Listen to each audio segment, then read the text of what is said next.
Marie-Julie Jenny, une religieuse visionnaire, a fait une série de prophéties effrayantes qui semblent faire écho à l'époque tumultueuse dans laquelle nous vivons.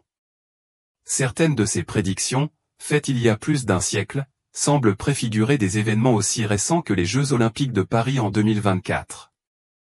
L'une de ces prophéties les plus inquiétantes, étroitement liée aux apparitions de Fatima, met en garde contre une rétribution divine pour l'offense perçue de la France contre Dieu.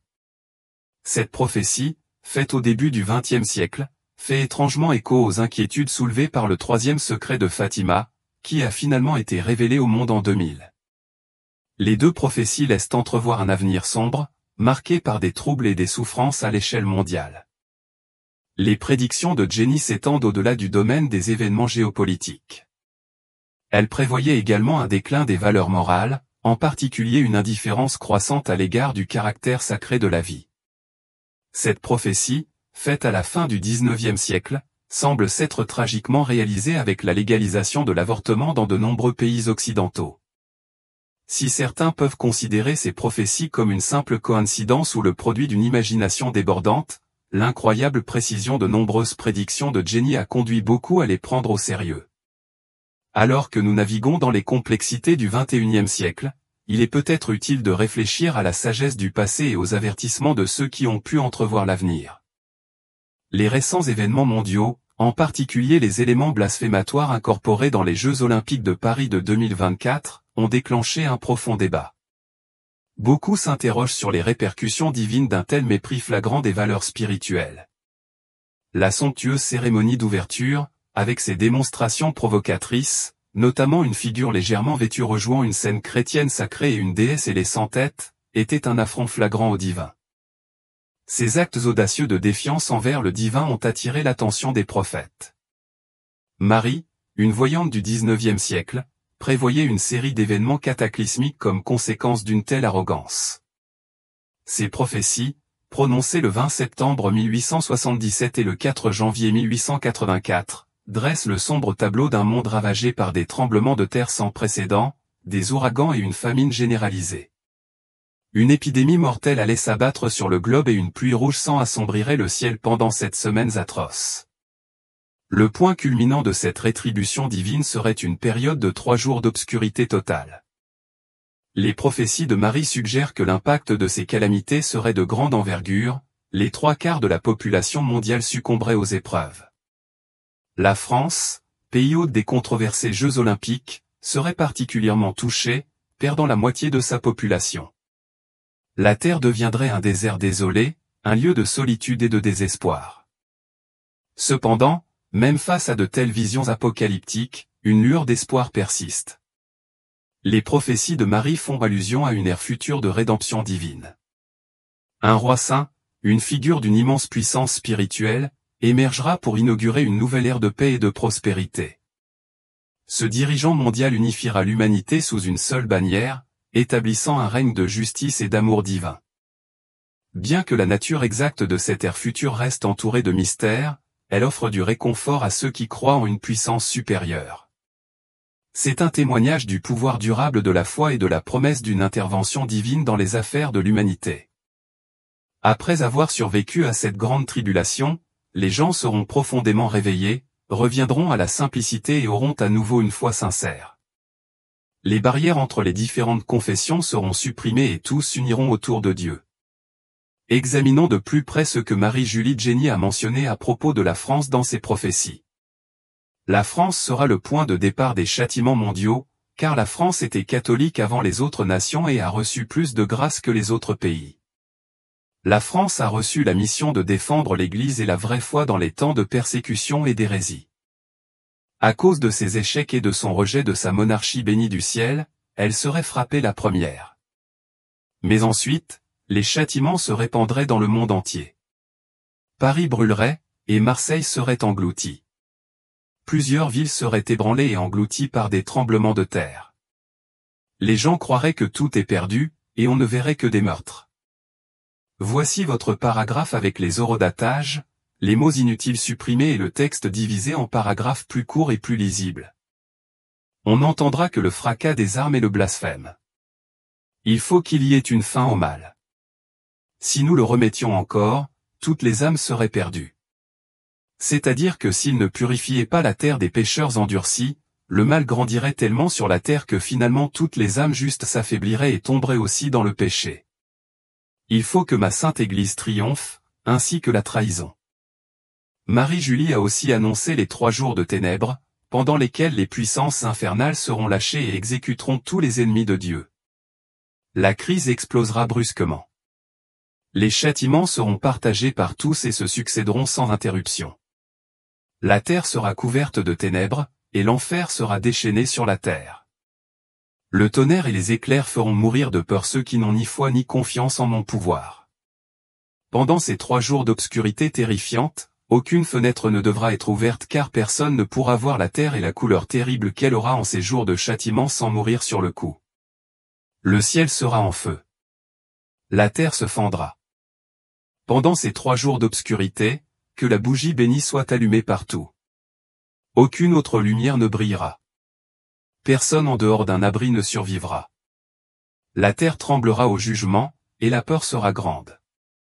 Dans ce moment sombre, les bougies de cire bénie seules donneront de la lumière pendant cette horrible obscurité. Une seule bougie suffira pour la durée de cette nuit d'enfer.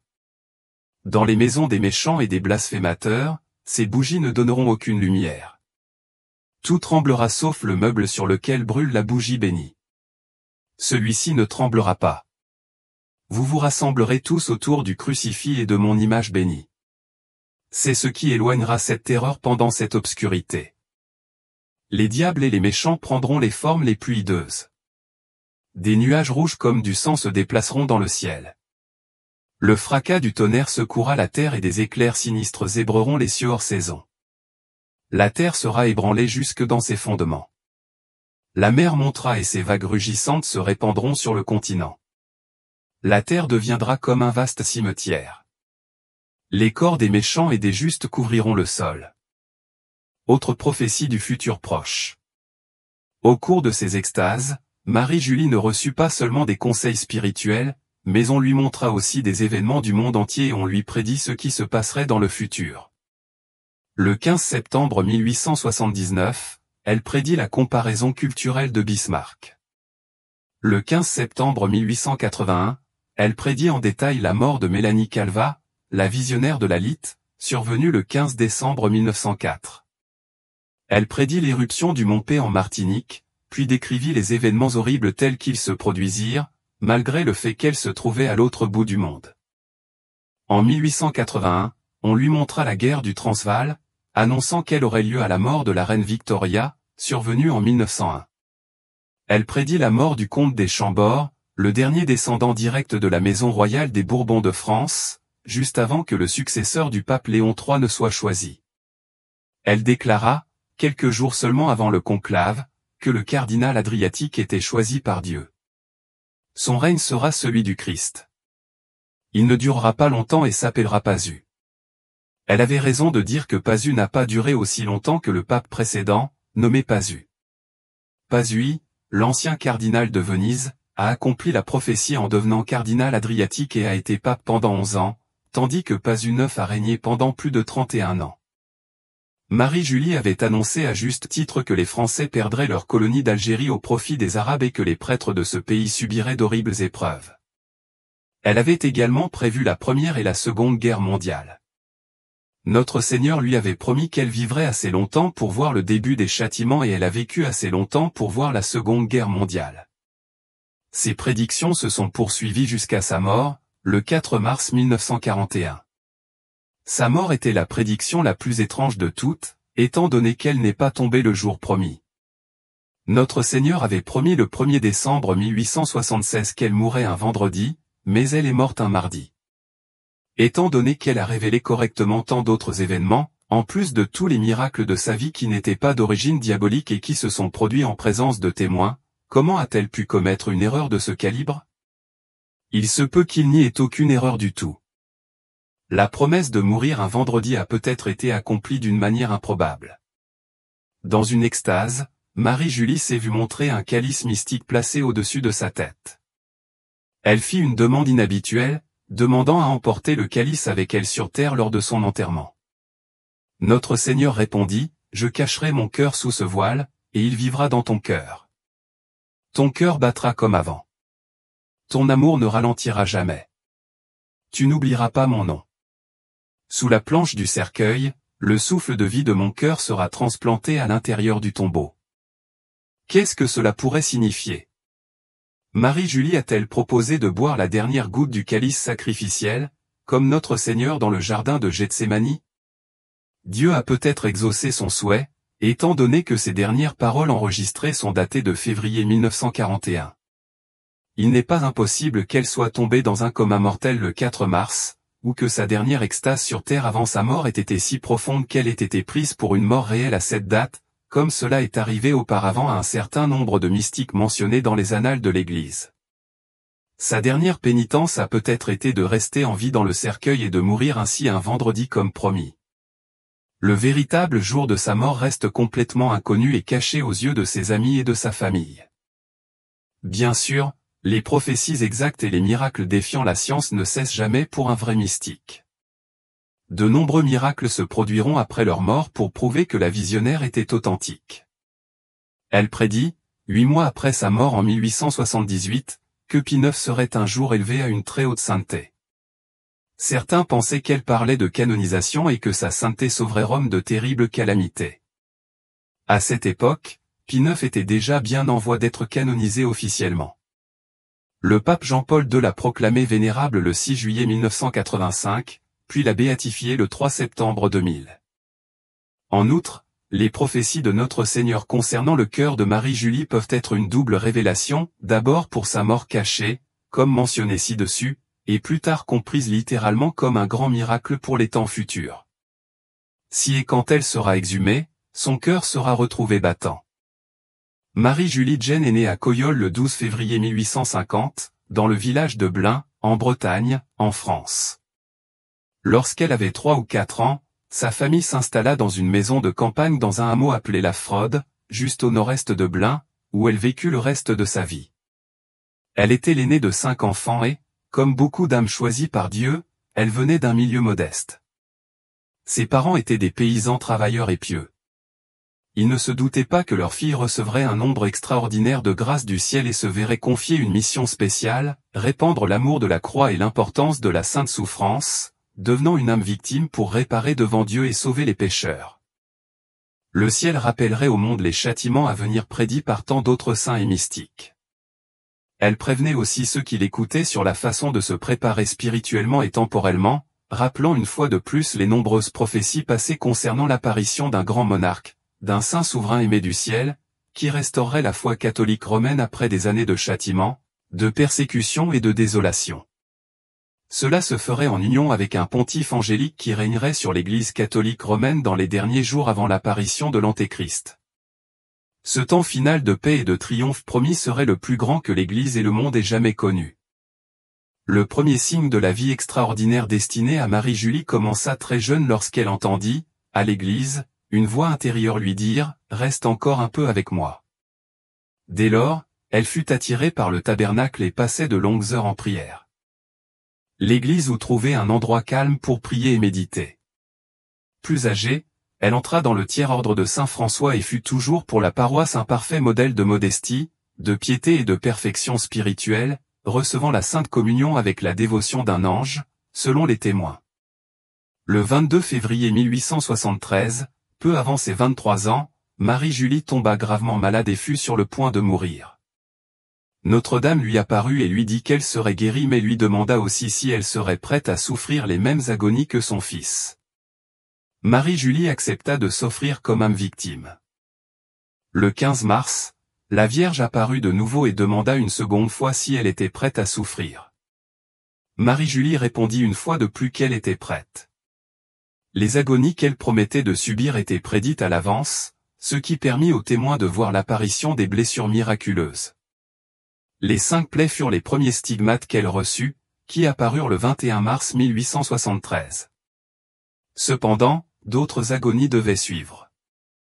Elle reçut la couronne d'épines le 5 octobre et le 25 novembre, elle reçut la blessure que notre Seigneur avait subie sur son épaule alors qu'il portait sa croix. Les blessures de la flagellation de Notre Seigneur se manifestèrent ensuite sur son dos le 6 décembre et le 12 janvier 1874, peu après le début de la nouvelle année. Elle reçut des marques douloureuses sur ses poignets où les mains de Notre Seigneur étaient liées. Elle reçut également une blessure au cœur.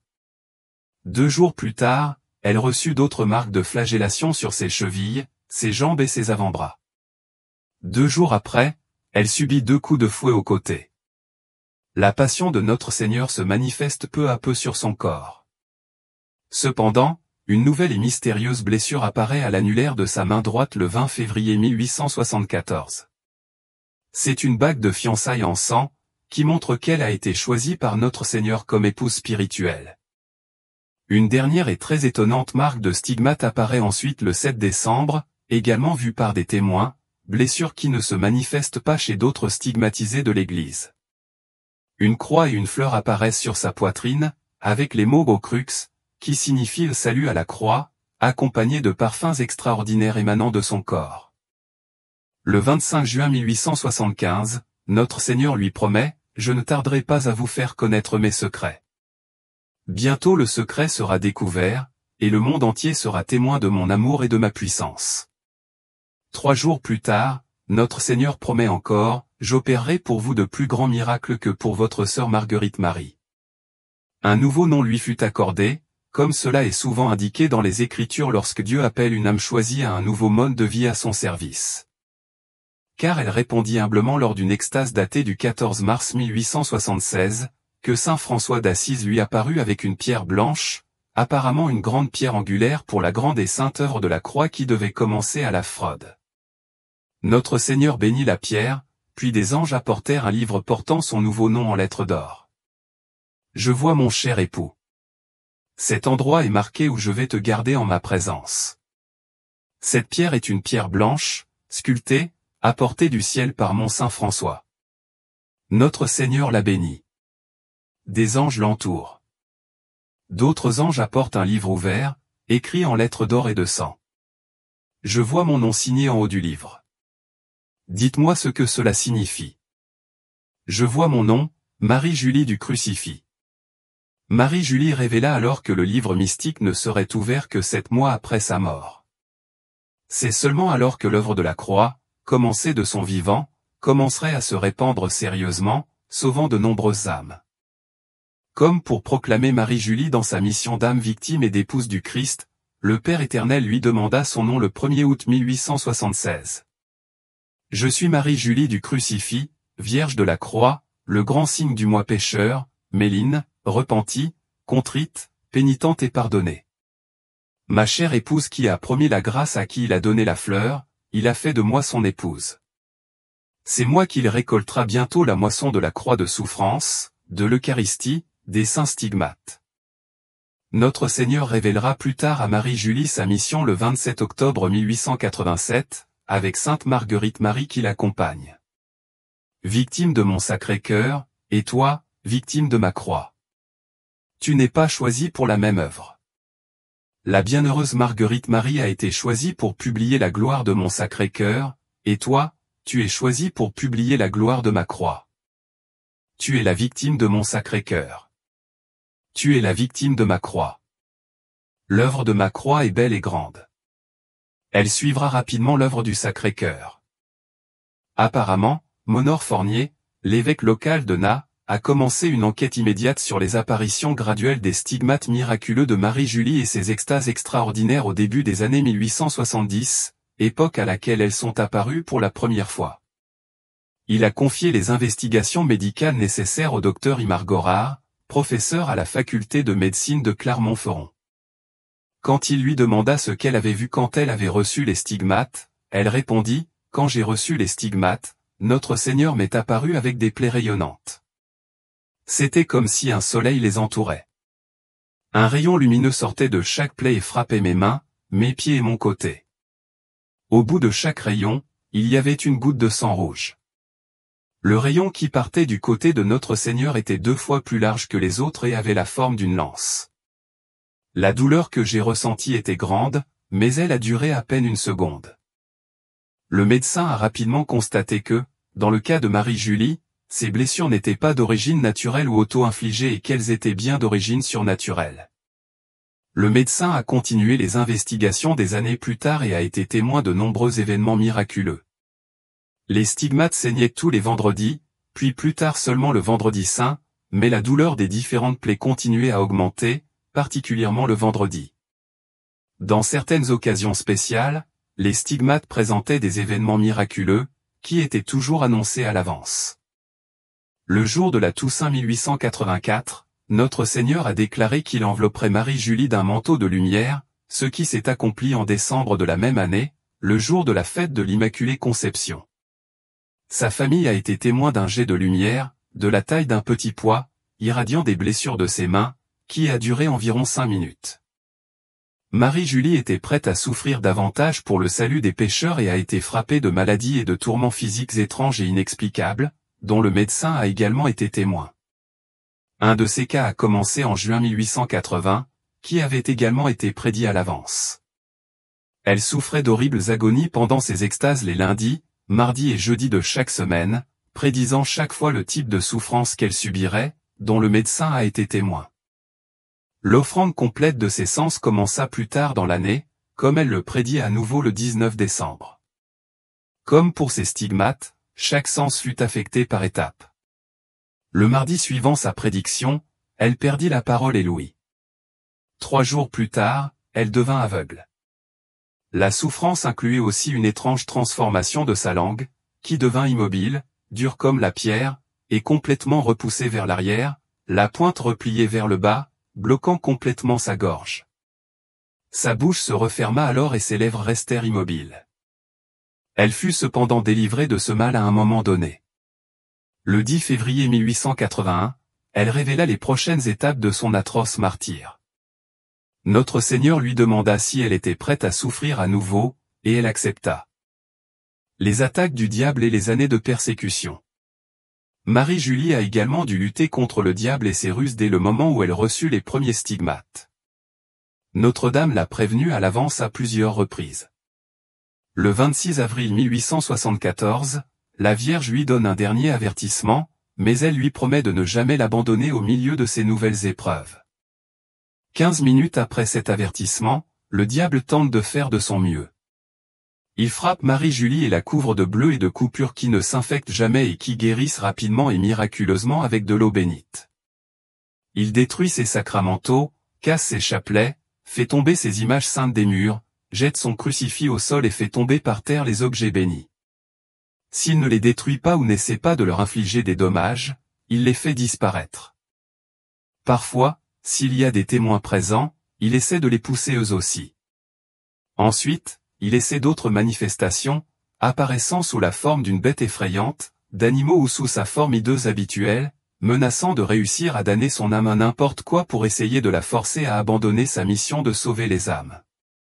Lorsque ces tactiques de terreur échouaient, il changeait de stratégie et se présentait sous les traits d'un beau jeune homme séduisant, lui promettant tout, de la richesse au remède contre ses maladies, mais sans succès. D'autres fois, il essayait de la duper pendant ses. Marie-Julie était extrêmement prudente à chaque apparition, les testant toutes pour s'assurer qu'elle venait du ciel et démasquant ainsi l'imposteur infernal par prudence lorsqu'il apparaissait de cette manière sournoise.